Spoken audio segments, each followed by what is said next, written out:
It gives me great pleasure to introduce today's evaluation workshop titled Tools to Gather Data and Capture Learning. This is the third and final session of the evaluation series and is presented today by CSI Associate Rachael Trotman.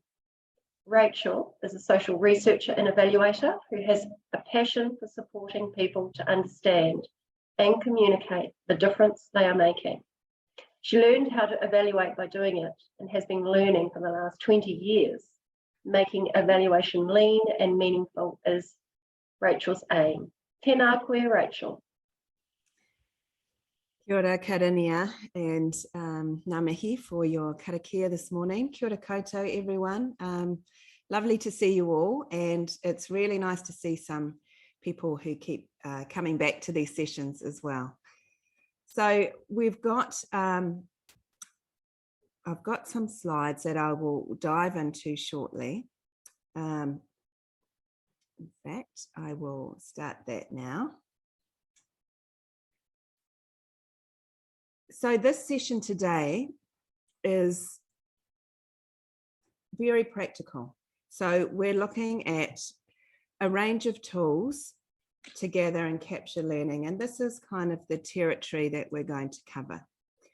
So I'm peppering in a few cartoons along the way, and they're all from a guy called Chris Lysey at Fresh Spectrum, and his website Fresh Spectrum is actually quite useful. He's an evaluator and he supports evaluators, so he's got a lot of useful resources around reporting and data visualization. But his cartoon here on the right, I guess many of us have asked ourselves this question, can we do better? And that gets you to the other main question is, how do we know how we're doing? And how do we gather good information about that on the way through?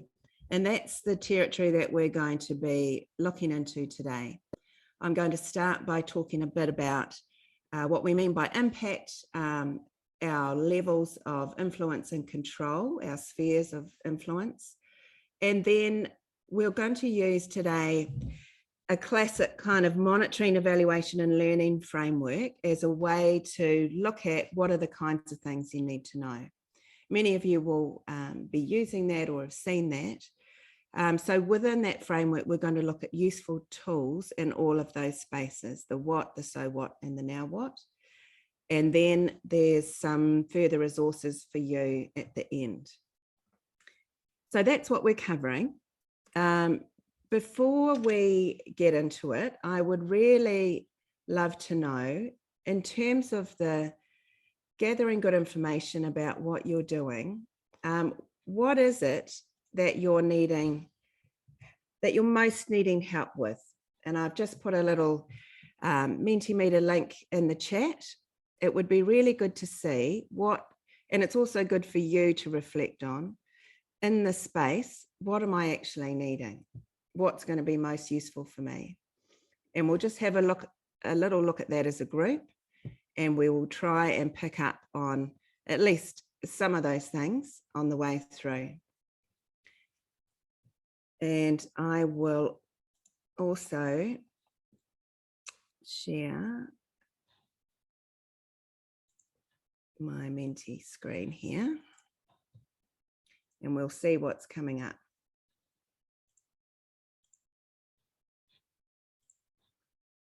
Bit of tutoing with the technology. Okay, so I'm going to present that. Good evaluation questions. So we really got into that at the last session, session 2. So I would urge you to have a look at that. So you're looking at a plan to gather and review good data. Excellent. Yes, simple and meaningful. Tools and tips. Yeah. Yes, data only takes you so far. How to present findings, how often, on what, useful data, meaningful measurement. An evaluation framework. So in the first session in this series, we presented 3 evaluation frameworks. So have a look at the slides in the session from that. How to gather useful information. Excellent. We'll just give it another few seconds. Anything else people are particularly wanting?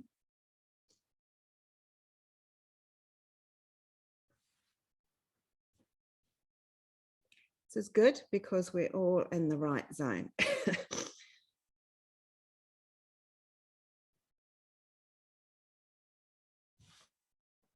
How to frame information about ineffective funding. So yeah, what isn't working is just as important as what is. What is our contribution to impact? Yes, I will be talking to that shortly. Okay. I'll stop it there. Thanks, everyone. That's really helpful. Yes, how to do it in a lean and efficient way so we're not spending lots of time. It is a balance with this work. Often it gets dropped off and busy, you know, when you're in the doing. So it is super important that you're designing ways that are going to work for you in your space. Okay, I'm going to get myself back into. Thanks, Chloe, for putting those in the chat, links to the earlier sessions. Okay, so just carry on with this.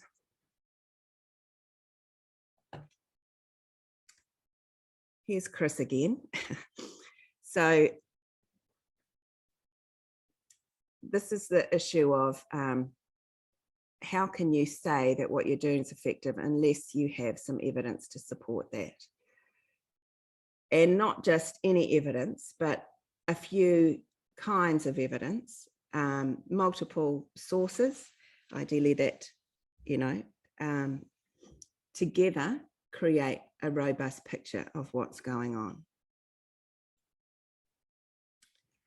So what do we mean by impact and what goes into creating that impact? So usually, you know, a lot of people say we're interested in our impact.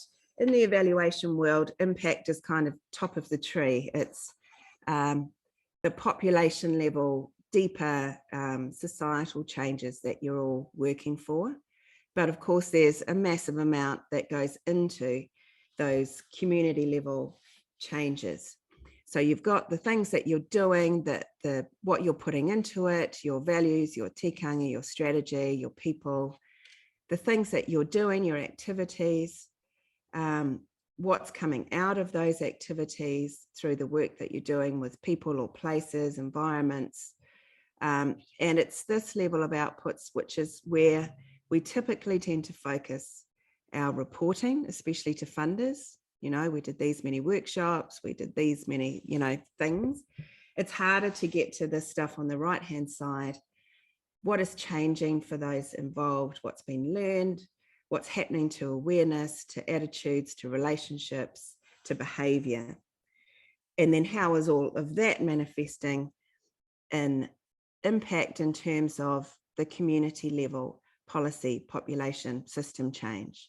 This is kind of, you know, this is the trickiness that we're all working with. How do we show what we're doing is related, is creating these bigger changes or smaller changes?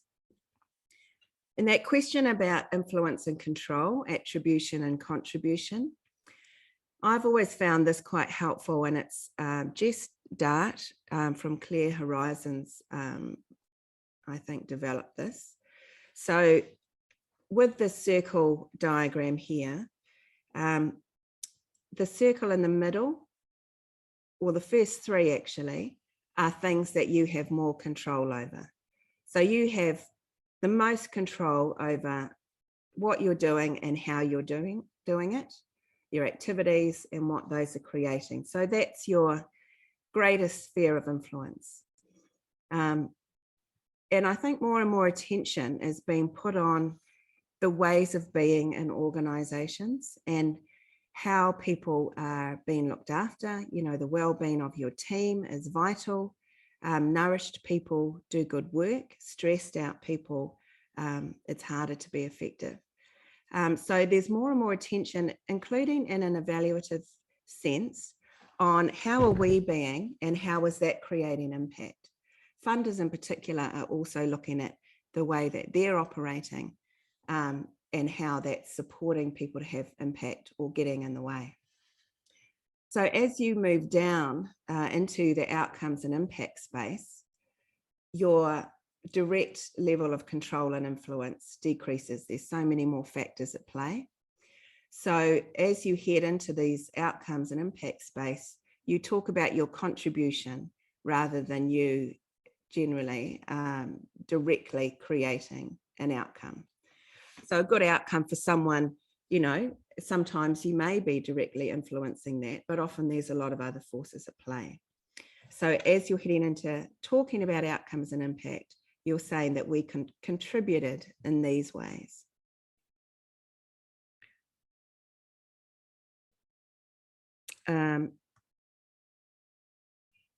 We could pause there, but I'll just keep going, and then we'll pause shortly. If you've got any questions or comments, please just put them in the chat and we can pick them up when we have a pause. So in this session, we're not going to have breakouts. We're just going to have pauses from time to time for questions or comments or discussion. I'm also going to ask at key stages if any of you have any good examples in these spaces that you'd like to share. So today we're using the MEL framework, and this is broadly, you know, what each of these relates to. So the monitoring stuff is the what we're doing with who, what's changing there over time. Is what we're doing aligned with our strategy? And how do we know that? Do we need to revise either what we're doing or our strategy? This space can also be monitoring what's going on with your communities. What are people needing? What's going on with them? And how do you get underneath that as well? So the monitoring is the what's happening kind of space. The evaluative side, and this is the tricky bit as well, in terms of what we're doing. So what's coming out of it? How are we contributing to our desired outcomes? And then the learning, of course, learning happens across all of these areas. But in this framework, it's more, you know, now what, once we've had a look at all that, what does that mean for us? What are we learning about how change works, about what's effective, our practice, and how can we be more impactful? So some of you may be using this kind of framework, and some of you might find this useful in your spaces. So what we're going to do now is just walk through an example of using this framework. So what that heading says at the top is, what do you need to know? And we're using Foundation North as an example because we actually use this framework for them with their evaluation and learning. So when they're looking at their monitoring, you know, what do they need to know? They want to know where the funding's going, where, who to, what for. They're also really interested in what's going on in the community. Where are the strengths, the needs, what are the aspirations, what's changing in the communities that they support. With their evaluation, they want to know what progress they're making in terms of their strategic intent, their outcomes, their theory of change, how that change is happening, and what contribution Foundation North is making and the roles that they're playing in that. And the learning space for Foundation North is about how to better enable impact. How does change really happen, especially system level change? And what does that mean for our strategy and approach? And where are the opportunities coming up to make a greater difference? Second step is to identify tools and processes to tell you what you want to know. So again, with Foundation North and their monitoring space, and this is where you want to make a few tools do a lot of work for you. So their application form is their starting point. They then have impact progress milestone reports. And in the monitoring, they're also doing needs analysis, evidence reviews, and a lot of research to see what's going on. When you move over to evaluation, they're using those same impact and milestone reports, but they're also bringing in some impact stories.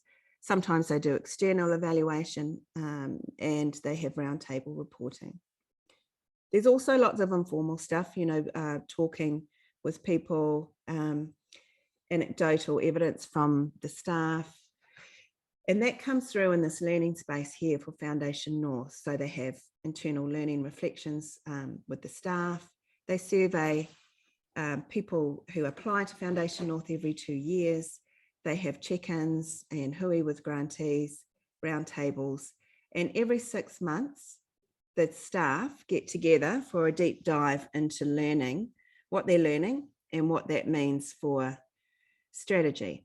And we'll have a look at that as an example a bit later when we look at tools for learning. And then the next question is, how will you report on those findings? So for Foundation North in the monitoring space, they use a lot of dashboards for the board, snapshot information. They have insights and board reporting every 6 months. They do an annual report. They've got a statement of service performance, communications work. With the evaluation, they add to that evaluation reports, but the rest is the same in the impact stories. And then in the learning space, that is the same again. So you're trying to find a few tools that will cover all these bases for you. And there is a tool that covers a lot of bases that I'll talk to in a minute. Just wanting to pause there to see if anyone's got any questions about that framework or what we've looked at so far. So Iman, how we capture attribution. So how we capture attribution. Yeah, so it was kind of what I was saying before, that you can make the strongest claims, assuming you've got good information about this, in terms of the activities that you are doing directly with people and what's coming out of those. And if you're getting good information about your direct activity, you can say with confidence, what we are doing is leading to these things.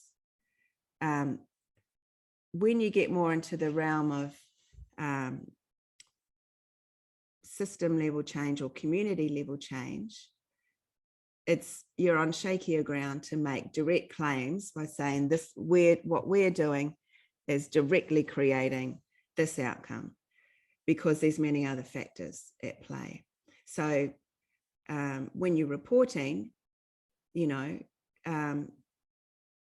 can be talking about that and saying, we're confident that our activity is resulting in these things because we have these kinds of evidence. People are telling us, people are showing up, we're getting good feedback on the quality of what we're doing. But when you get into that bigger community level outcome, that's a bit harder. Does that make sense? Okay. Any other questions or comments? Does anyone here use the MEL framework? You can use the reactions, or if you like. It's kind of a standard one, and you can give it better names. You can give it more exciting names if you want. Oh, lovely, Valerie. Thank you. So you've shared a framework that you use. And yeah, Tracy, you use the MEL one. I know that people have a lot of reactions to some of the language around evaluation. So people are generally okay with learning, that's cool. But, if you want to change the monitoring and evaluation names, a lot of people use impact for evaluation. They talk about insights and learning frameworks, or impact and learning frameworks, outcomes and learning, whatever works for your space. Thanks for that, Valerie. And if anyone else has a useful framework that they use, please put it in the chat. Or, yeah.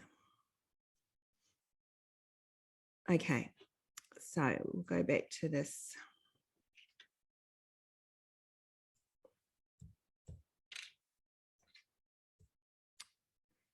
Okay, so now before we look at each of those 3 areas in turn, I just want to talk about one tool that I've found super helpful, and I have referenced this probably in both the other sessions. It's a tool that was developed through the Southern Initiative here at Auckland Council, and this is something that they have developed a discipline around. It's a regular reflective practice. So basically, it's very simple. You work out a project, a program, or a cluster of programs, some work that you want to reflect together regularly on.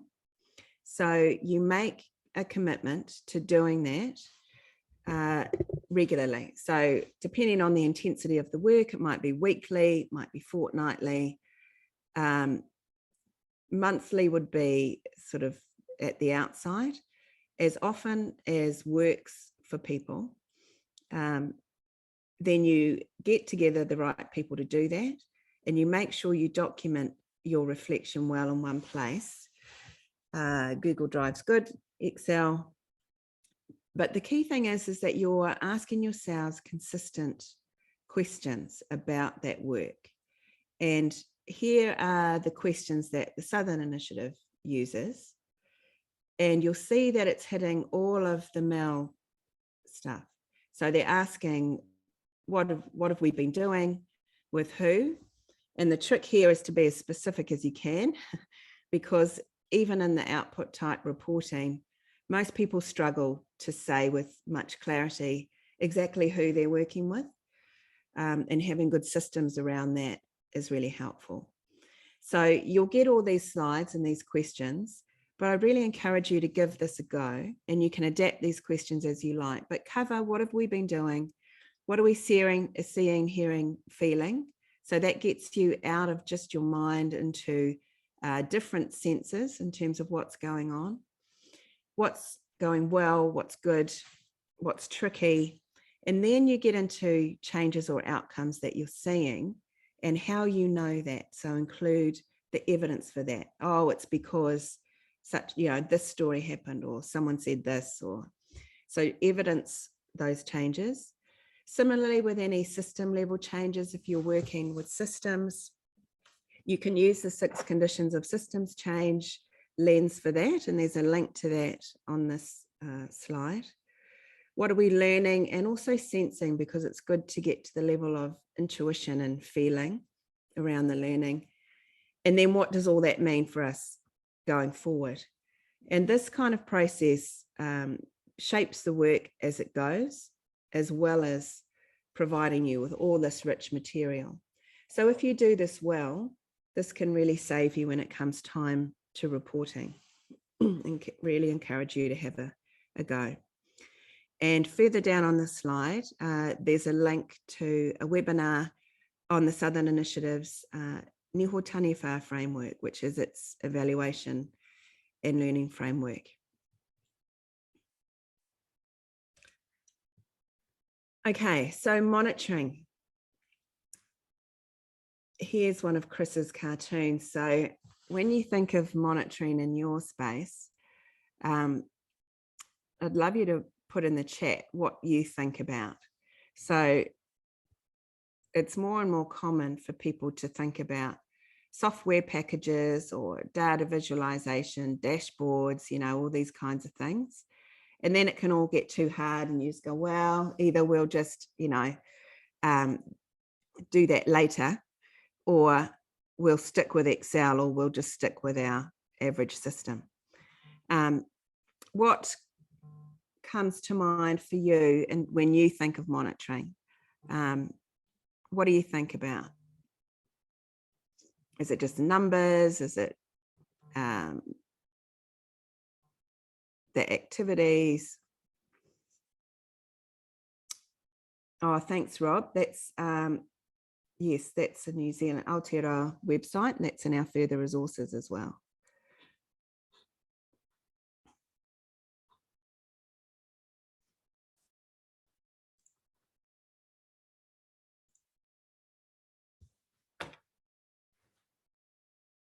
You can just keep putting those things in the chat. I will keep going.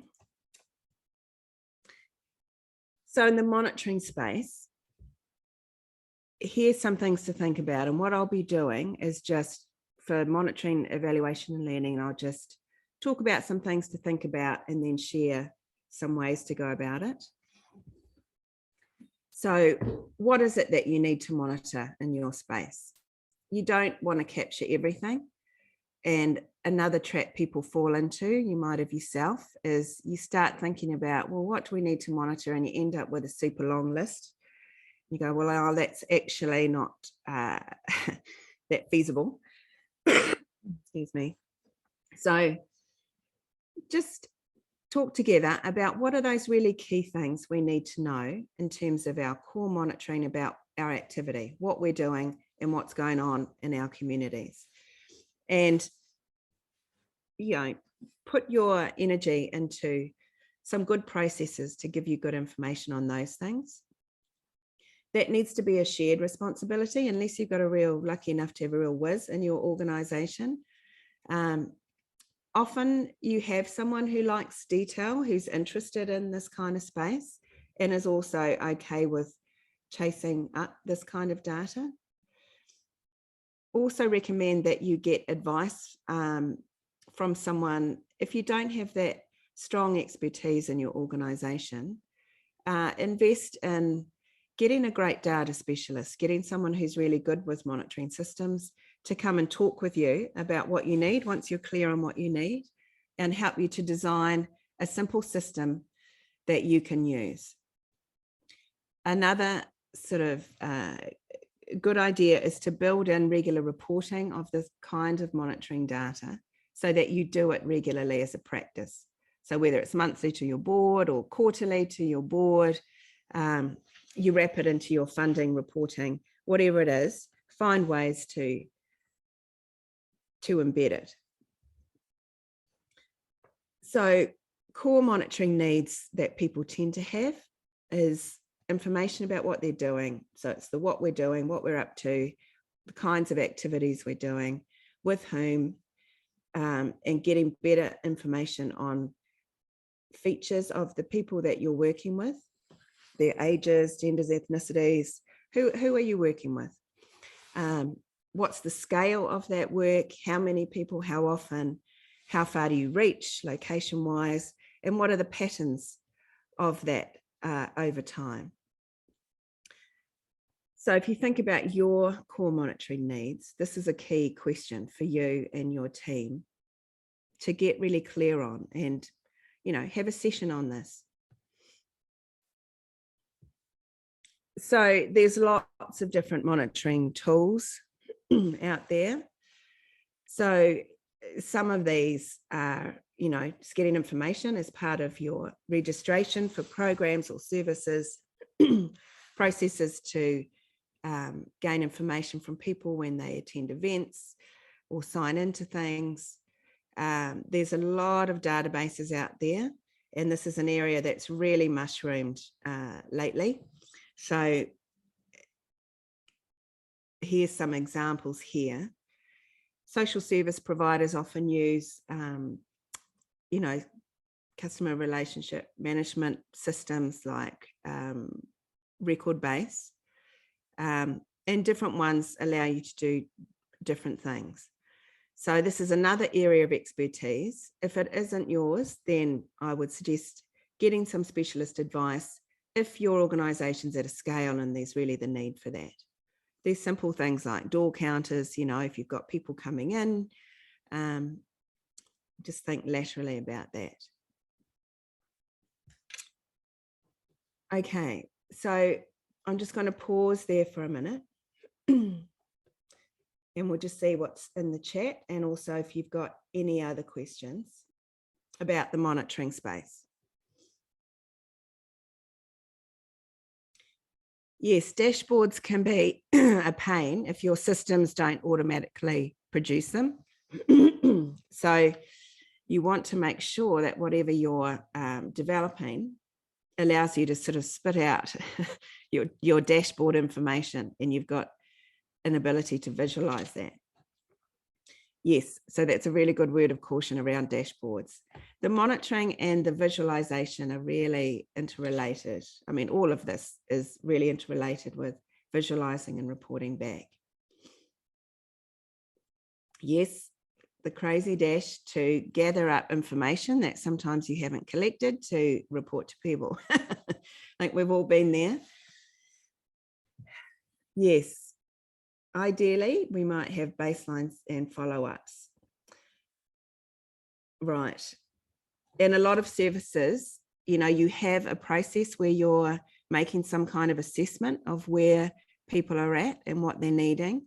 And there's lots of interesting tools and ways to do that. So I've worked with people in the youth homeless space, for example, where they set up a road metaphor or a pathway metaphor, and people talk about where they're at on the pathway and where they'd like to be. There's also the path planning tool. There's lots of tools there that can support you to see where people are at.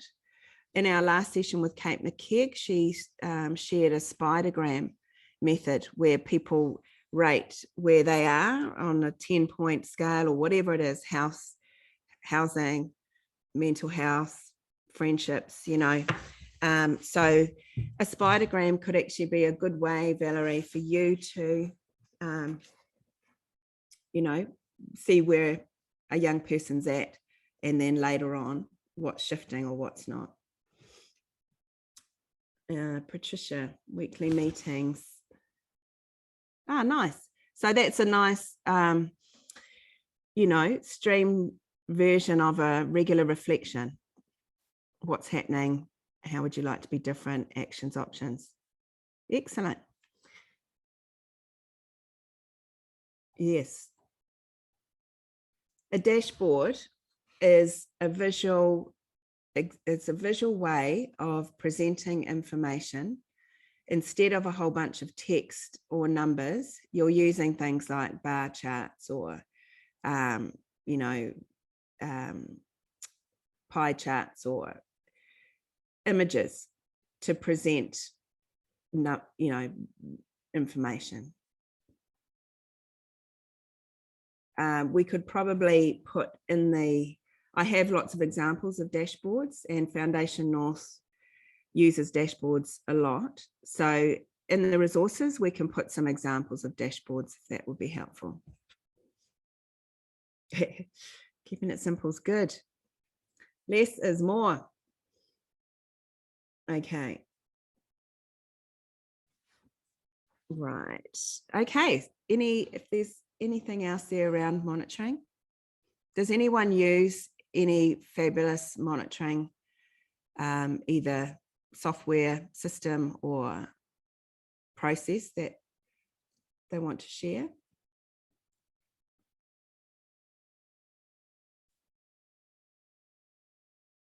Have a think about that.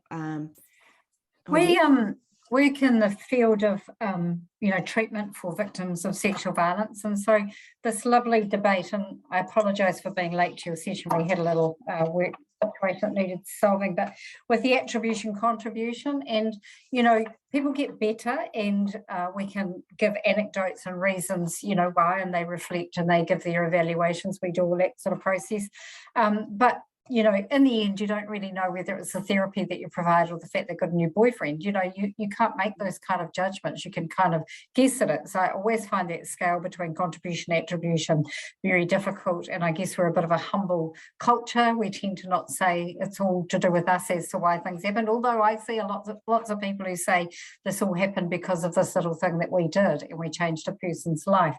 That aside, we do the anecdotal stuff, we do get the feedback and evaluation from people, we do that regularly, but also we've employed a scientific tool that's validated and accepted in our specialism, and we are not qualified to do the the scoring of it, and so we luckily have a local university professor who does score them for us, but we conduct those tools all of the time, pre and post testing of symptom amelioration. So sometimes it's useful to employ some other tools that are helpful, that are validated internationally and can give you a measure. If that's all we hung our hat on, that wouldn't be great, although it's always positive, but you know, we want the anecdotes to go with the maths.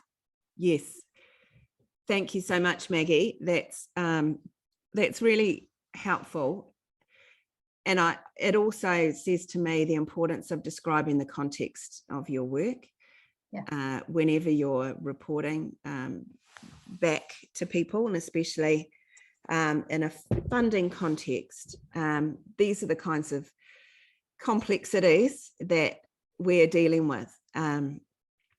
It's super important. Yes, the name of that tool, Maggie, what's that? It's the John Briere Trauma Symptom Inventory, the TSIs. They go across the age spectrum. So would John you Briere. mind putting that in the chat? Because sure. Yeah, that would be great. Thank you. And Helena, the record base, I know not a lot of organisations use that, and the issue is always getting people to put the information in it well. You can have a fabulous system and, you know, be let down by the quality of the information that you're putting in. So to do this stuff really well, you need to monitor your monitoring in a way. Keep an eye on what's happening there, especially your larger organisations. So Valerie, deeper following up from surveys to get stories of change. So surveys are a blunt instrument, as we know. You can put at the end of your survey, you know, if you would be happy to have a chat with us about how things went for you, what changed for you in this process, you know, let us know, put your name and contact, and you can follow up that way. Or you can use other processes, which we're going to go into shortly, to get stories of change. And I do a lot of work with funders, and I know that stories and storytelling is probably the most powerful way of getting across change and impact. And even more so when the people involved are sharing those stories directly, obviously in a way that's safe and good for them. So yes, the storytelling element, we're going to get into that in a moment.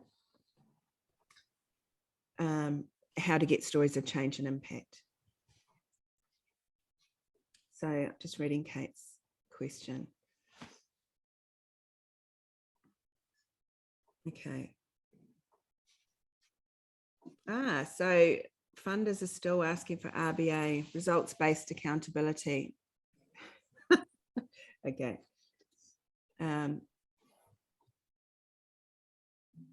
I would just, Kate, you know, be interested to know, and you don't have to answer this, but just reflect on it, whether those surveys are getting you to the deeper information, you know, and the combination of methods you're using. So you've got metrics and stories, and a management system. Yeah, just reflecting on whether all of that is giving you the combination of information you need. It sounds like you've got quite a few methods going on there. A good example of the range of methods: measures, surveys, stories, and data. Noted. Okay, I haven't heard of that one, Maxine. And thanks for that, Maggie. Okay, awesome. Let's move on into the evaluation space. And as we're going in here, because this is, the trickier space really. If you've got questions or comments, put them in the chat as we go. Here's Chris again. This is, often how it feels. It's really hard to get across. You'll just have to trust me, but I don't. So this is, a common dynamic, and so is this cartoon on the right. How do we get to that deeper information about what we're all really here for, and not use some measures as a proxy for actual change in the world?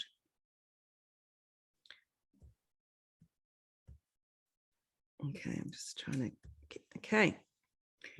So some things to consider. I've already said that getting to the so what, you need a range of forms of evidence, and we've had some good examples of that people have shared. Clear questions to answer, and we went through that in the last session, how to write good evaluation questions. And then the range of data. This is your MEL stuff coming together. So your activity data, which is your monitoring side of things, reflection and learning, which is your learning space, horse's mouth feedback is feedback from the people you work with, your partners, people in your space. All of that together creates a compelling story or picture of what you're doing, and hopefully is getting you to the so what. And the questions you're asking through the questions that you ask of the people you're working with are really important to getting you to the so what. So there's so many methods around evaluation. So surveys are really common. This is from the Community Impact Toolkit that Point did for Auckland Council, and it's in the further resources. So this is really, that's a really helpful toolkit actually, especially for smaller organisations. It walks you right through how to plan an evaluation and, walk right through to completing it.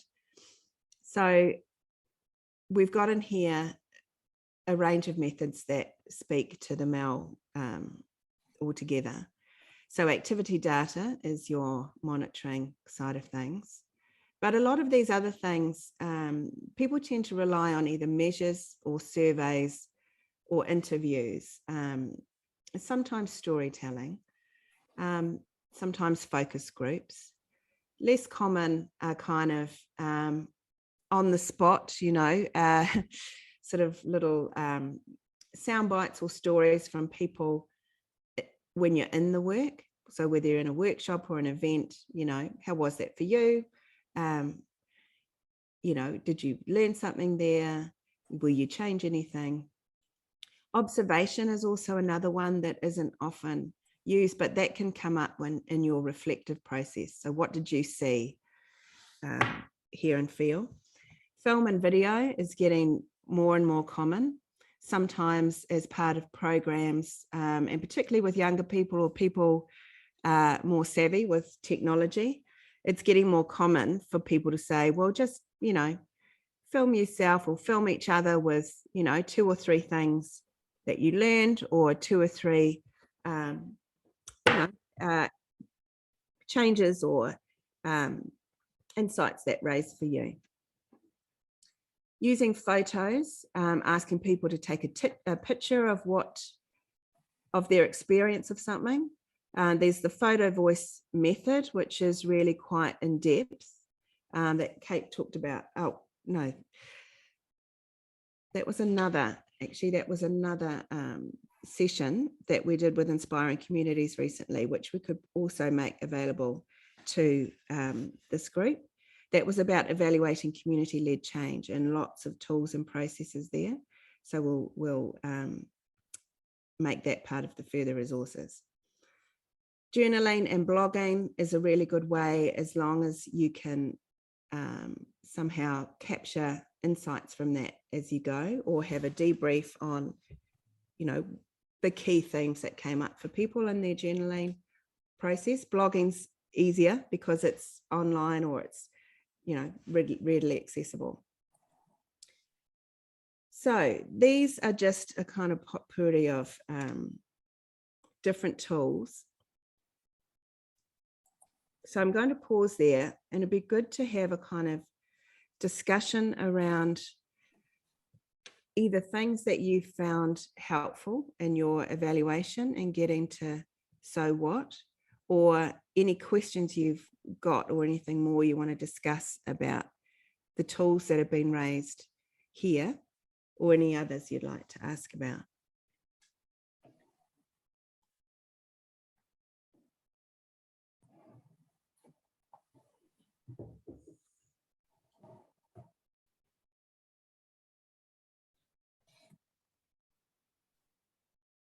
Is anyone using anything outside of those tools that you're finding helpful?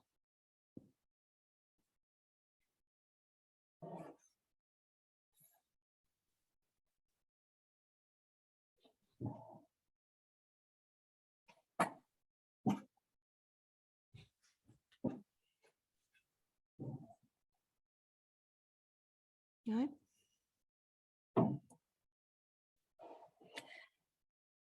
I think I might have said this before, but I just want to put it on the table again, that often funders, the public, the media want us to tell stories, you know, to storytell. They really believe that that's the way for people to empathize with the client group, I guess, and to understand them.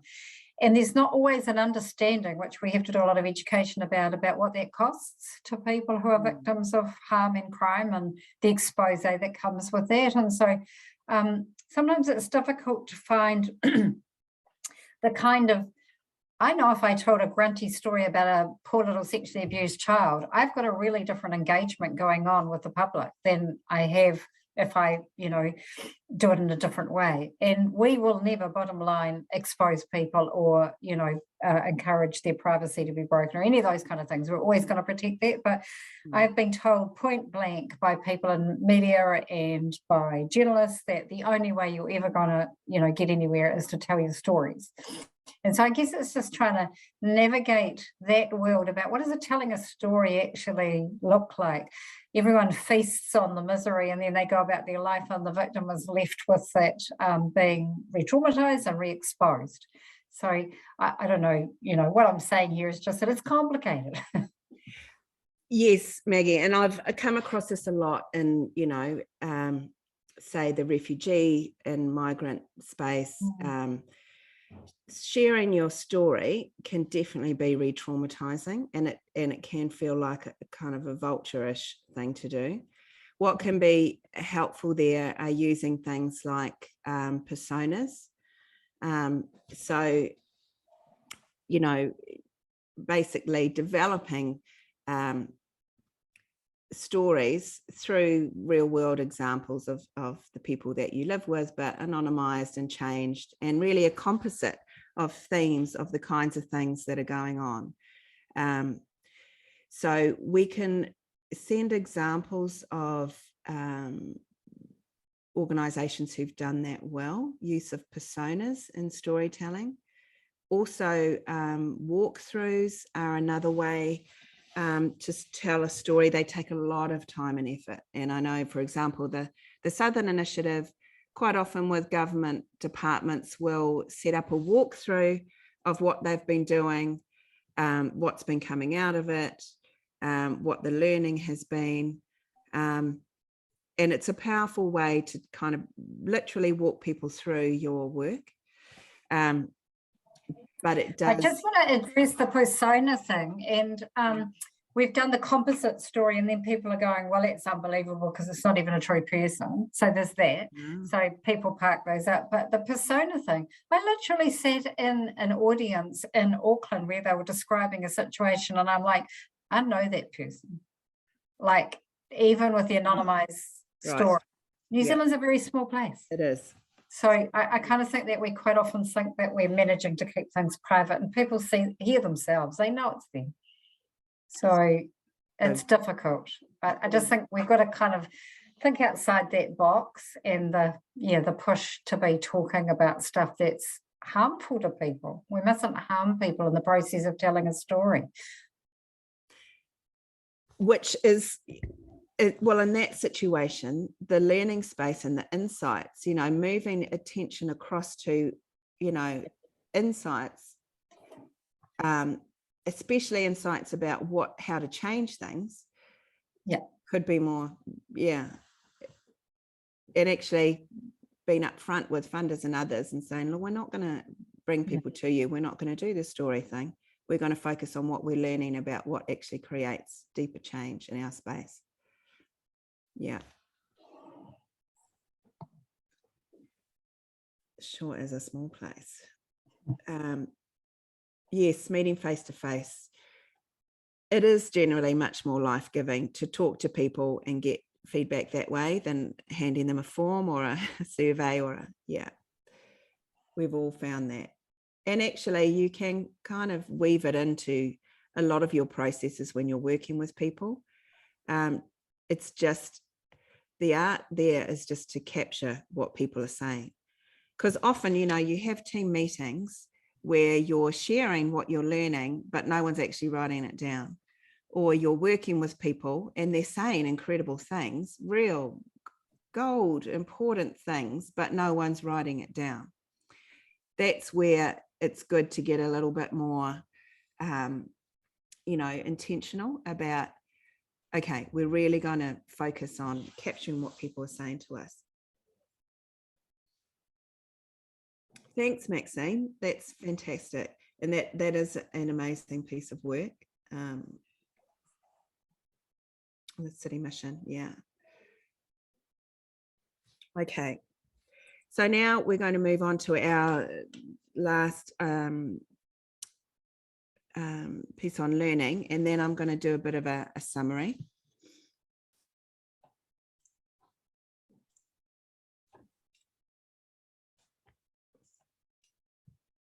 Okay. Here's our mate Chris again. Yeah, quite often we ask people to say, this is true just because we said it is. But the learning space is interesting because, we often talk about being a learning culture or learning organisation, but we don't actually cultivate processes to make that so.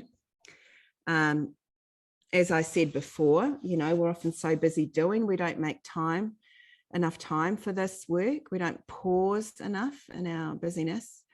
It does take a commitment. It's a discipline. It's a muscle to be developed.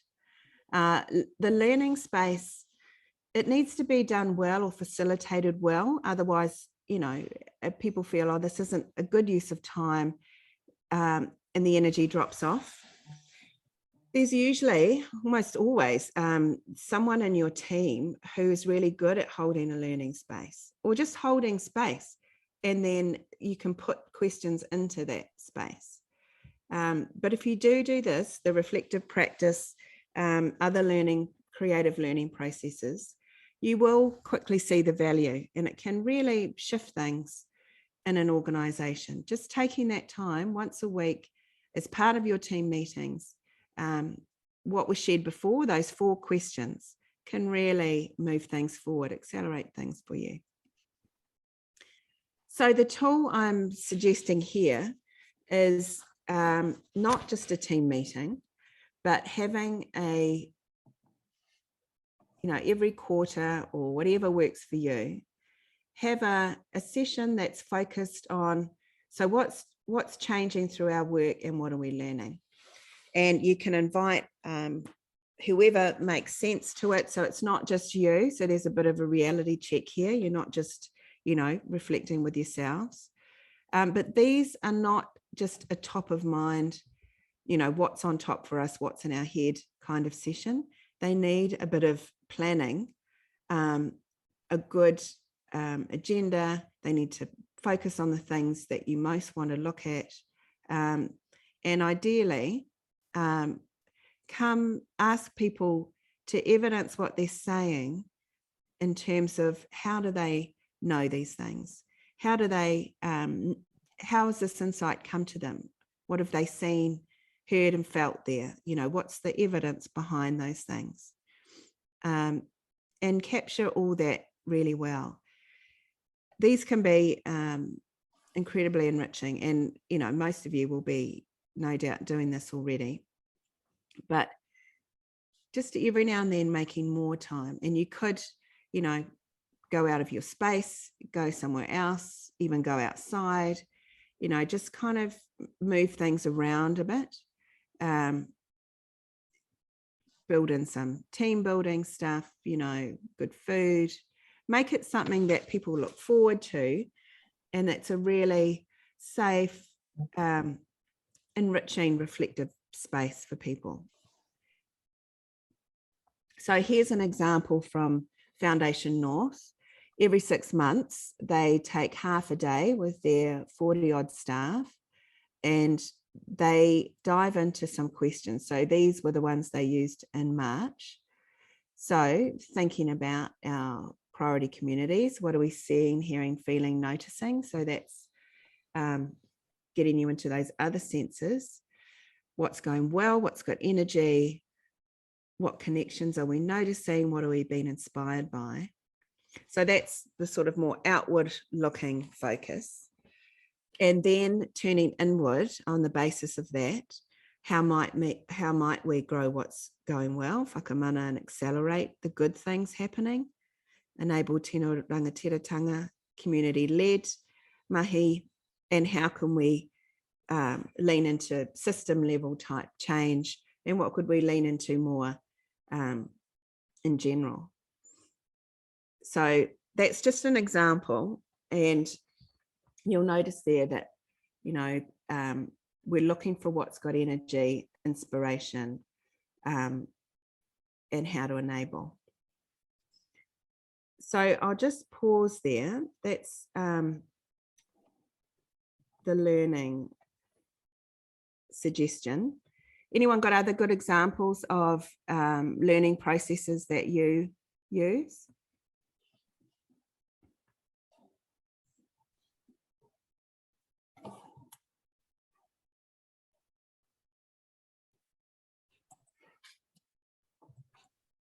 Anything your team really share an example. Thanks, Valerie. I was just today I'm Valerie. Hello. I'm here on behalf of the head office, but I also work with a few other clients. And one client has recently grown quite a lot, and so I worked with them actually going right back to the basics to do like a needs analysis. And that was really helpful because I could see that people were getting a bit confused about primary and secondary target audiences. And that really helped to kind of go like, yes, of course, we are still serving all these communities, but without our primary target audience, we can't actually do our work effectively, if that makes sense. So sometimes I find when an organization has grown quite rapidly and taken on lots of extra work, to just go back to the beginning and then rebuild or realign the evaluation work and everything else. So I thought that was a good lesson for me as well, to just sometimes go to a good old needs analysis. Yes, yeah, thanks, Valerie.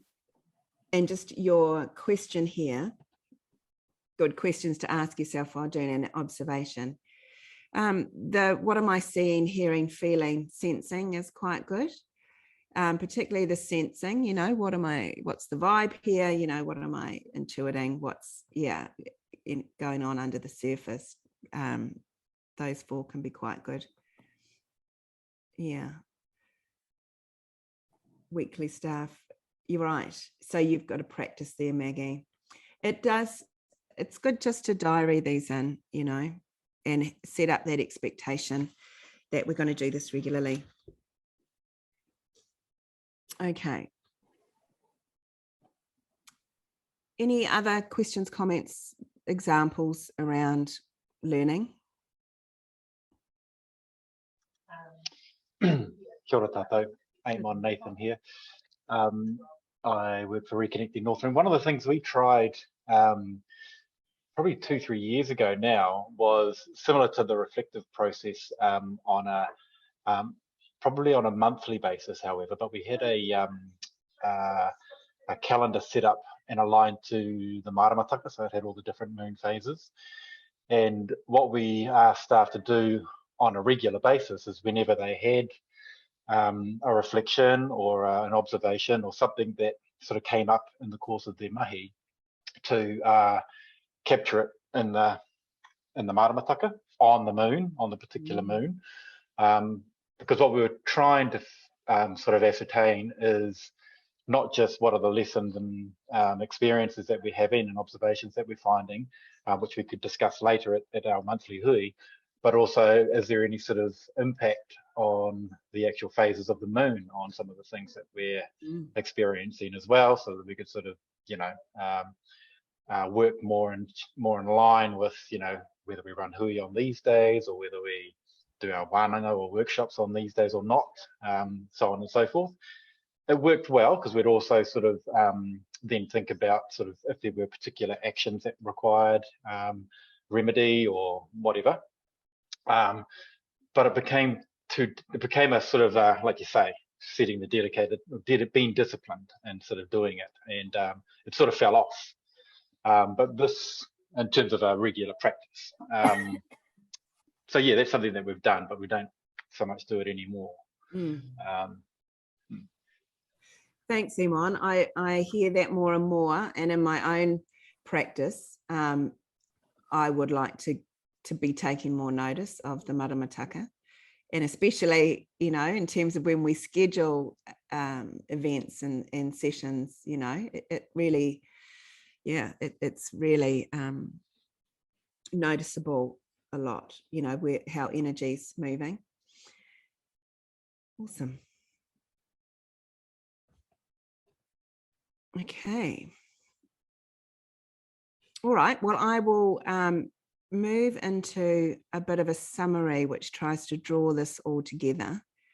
And then I'm going to ask you, you know, what you think you will take forward from today, because I've kind of thrown a few things at you. It'd be interesting to see what you found useful. So we've used the MEL framework, the what, so what, now what. And here's a set of key questions that you can ask yourself for each of those spaces. And the so what is important to be based on different forms of evidence or information data. Often with the what too, it's important to keep asking, where are our communities at? What do they want and need? And with the now what, there's the issue that we haven't discussed of how we're going to apply what we're seeing, what we're finding, what we're learning. What are we going to do differently? So yeah, it's not just enough, obviously, to do this evaluative learning work. You need to actually use it. So if the last slide was around some questions to ask yourself, this slide is around some tools for each of those spaces. And I've got some different ones in here as well. With the what space, your project plan, funding application covers all that terrain of what you're doing and why, and what outcomes you're after. That can also be where you can reflect on what would progress look like for us, what would be tohu or signs of change that we'd be looking for in this work. You can ask people you're working with what impact looks like for them. Document that through various processes, and there's the theory of change approach, which we looked at in the first session. And then some ways to get to the so what, and nothing really beats talking to people, as someone mentioned. Learning comes into it here, and trying to do a summary of the findings. This is another key trend that we're all seeing and experiencing, away from long reports and towards shorter summaries and more visualization of things, more film and digital, sharing, for example.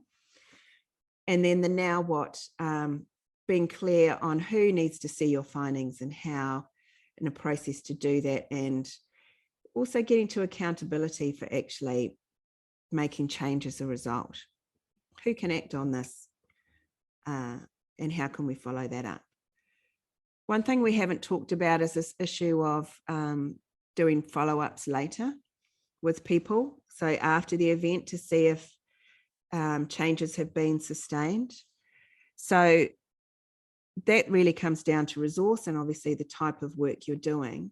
So Maggie, in your space, that's a real thing, I'd imagine. So you work with a person for a little while, they go away, do you follow up 6 months, 12 months, and I work with a lot of services where that's an issue for them. What's happening to people and what's been sustained from the work we did with them. I think that's a luxury position that we certainly don't find ourselves in, and we would love to be able to invest into going back to people. But there's also then this ethical dilemma as you're going back to talk to them about a shitty time in their life. So, and regurgitating a time that wasn't pleasant. So there's lovely dances to be had. Well, some people are willing. Yeah. It could be a less of a, going back to that, but more of a how you're doing now, and But they remember you from that time, so it doesn't matter what words you ask. That's right. The associations there. Yeah. You're a trigger. Okay, and here's some further resources. The What Work site that's already come up. Better Evaluations, a really good overseas source of information. The Community Impact Toolkit. Tamarac's a Canadian site, got really great materials on there about all sorts of things, including evaluation. Inspiring Impact has got some good tools in there, got Better Evaluation again.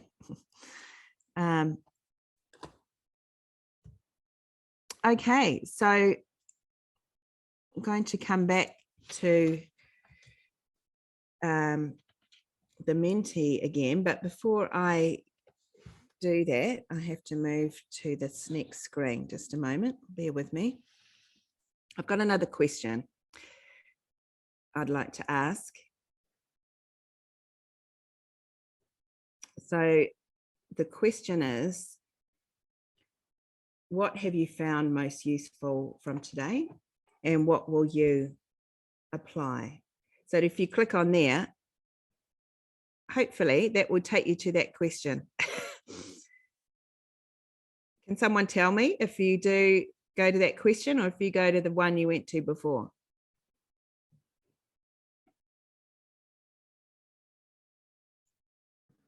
It takes you to the initial one, Rachel. Okay, well, so it's a different link. Hang on a minute. Okay. Well, it just says it's coming up as the same. Okay. That's the same one. So I don't know why that is. I must need to do a different presentation. So yeah, would you mind putting in the chat or just saying, what has been useful for you today? What do you think you might use from here?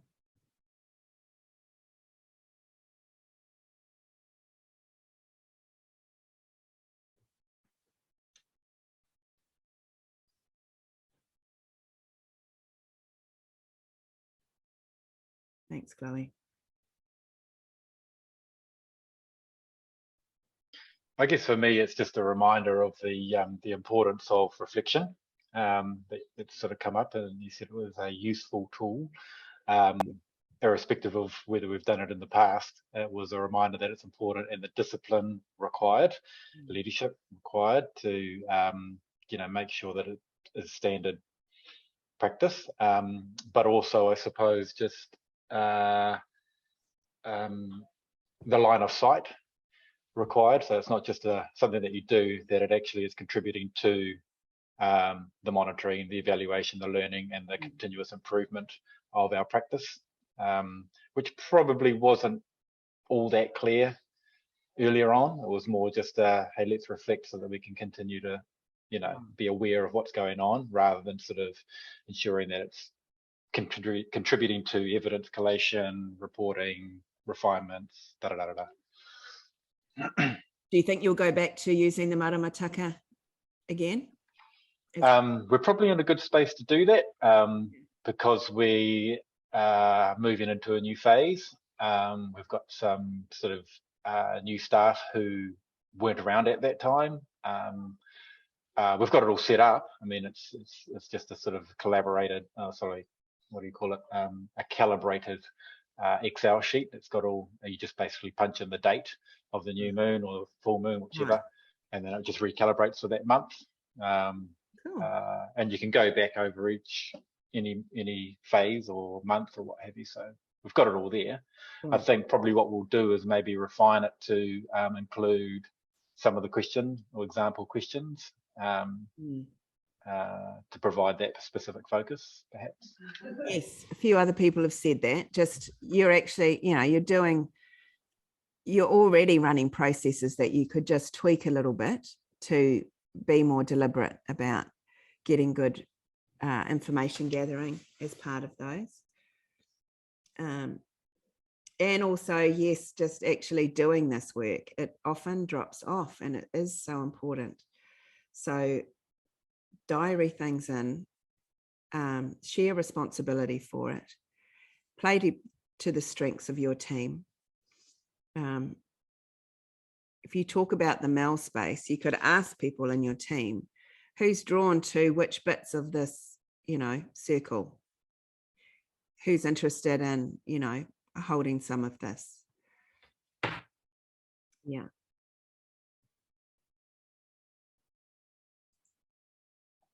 Awesome.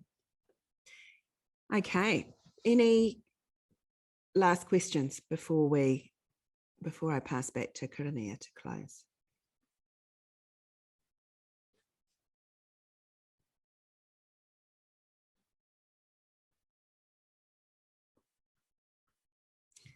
Okay, thank you.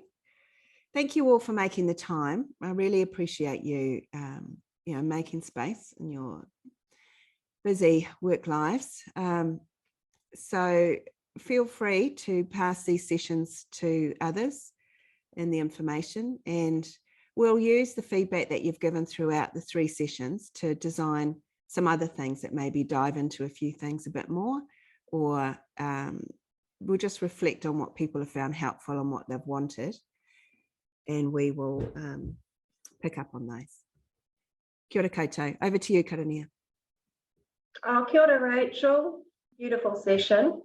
Before I close us out for the morning, to help inform future sessions, Helen is now putting a survey link in the chat. Can you please take time to complete this before you leave today's session, as it will help us ensure that we continue to respond to the needs to help increase that capability development. I don't know about you all online today, but you know, one of the things that stood out for me is, can we do better? And today, Rachel really did share with us the MEL framework and gave a deeper dive into this with examples. I'd like to acknowledge all participants for taking the time to join us over the last month and a half. It's been our pleasure bringing you this kaupapa. And I also mihi to you, Rachel. Our next Te Pūaha Talks will take place on October the 25th, and it will be in conjunction with the Auckland Climate Festival. And that will, what we will do there is introduce the funders' commitment on climate action, which is being developed by the Community Trusts of Aotearoa. So if you jump on our website, you'll be able to pick up a link to Humanitics if you're interested in registering for that. I'll close this out with our karakia, whakamutanga, and I look forward to seeing you at future sessions that we have. Nō reira. Kia whakairia te tapu, kia wai te ai te ara, kia tura ki whakatahai, kia tura ki whakatahai, haumi e hui e, tae ki e. Kia ora, Karania. Take care, everyone.